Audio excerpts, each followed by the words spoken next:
Les Hautes Tatras slovaques, surnommées les plus petites hautes montagnes du monde, sont le théâtre de l'activité des porteurs, dont Stefan Bakor, sollicité pour ravitailler les refuges en denrées essentielles.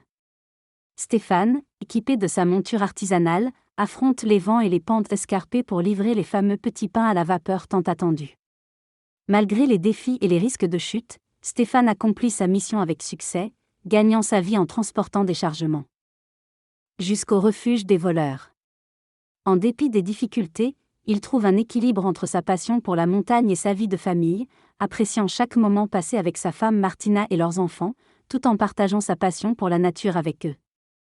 Le narrateur évoque des souvenirs de visites au refuge, de dégustation de soupe et de thé avec son père, ainsi que des travaux de rénovation de la route vers le refuge. Il discute de la protection du parc national des Hautes Tatras depuis 1949, interdisant la construction de téléphériques ou de routes pour préserver l'environnement. Les gardes-moniteurs veillent à la préservation de la faune, notamment des chamois, et collectent des données sur eux. Les sentiers de randonnée sont fermés aux touristes de novembre à juin pour favoriser la diversification de la faune.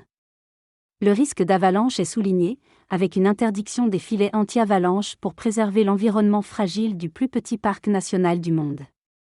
Enfin, le récit se termine sur la participation du narrateur à une course de 100 km à dos, mettant en avant l'importance de dépasser ses limites et de vivre des moments forts dans la nature préservée des Hautes Tatras. Depuis 9 ans, Stefan et Martina gèrent un café et un musée, ce qui constitue un complément de revenus important pour leur famille.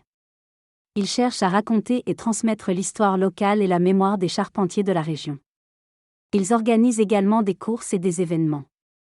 En hommage aux disparus. Stefan participe à une course avec un sac de 100 kg, bien que le trajet soit périlleux. La communauté se mobilise pour rendre hommage aux disparus, dans une ambiance de solidarité et de respect. La réussite de la course est célébrée avec émotion et fierté.